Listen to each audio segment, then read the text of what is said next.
Hey everybody, it's Amy Dickinson Campbell for the Space Weather Report. This is for the 2nd of May. Can't believe we're already in May. So forgive me for looking a little beat up. I had a terrible reaction to some stuff I had taken over the weekend, and I spent most of the day in bed. I broke out in hives. It was bad. Anyway, I'm better now.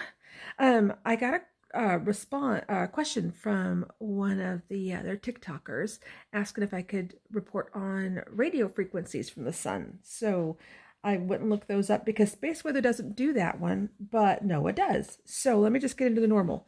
Solar winds are blowing at 498 kilometers a second. They are rocking and rolling. We've got primarily C-class flares with some M-class flares. So let's just roll down here. And the neutron count was basically at the line of scrimmage. It was 0. So, not high or not low, just there. The 50% chance of M in the next 24 to 48 hours, and a 10% elevated chance of X in the next 24 to 48 hours for those flares.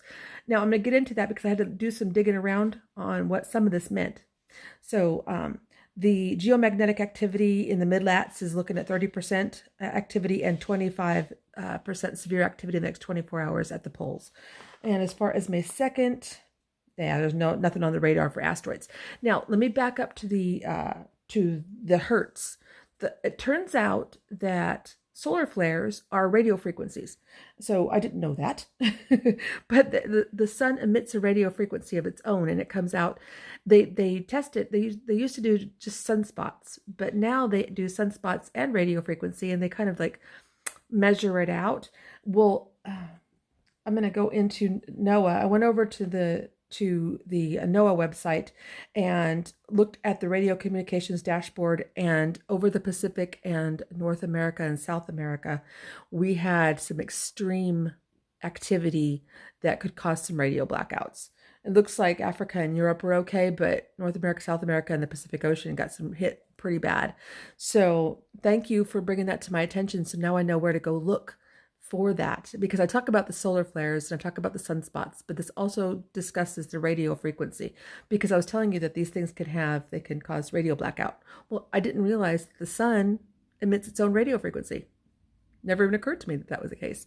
So yeah, anyway, thank you for bringing that to our attention. And there's been extreme hertz on the planet in the last 24 hours. So I don't see the future on it, but I see what it's been doing. So if you go to the NOAA website for communities and radio communications, you can check for yourself as well. All right, guys, send in love, and I'll see you again tomorrow.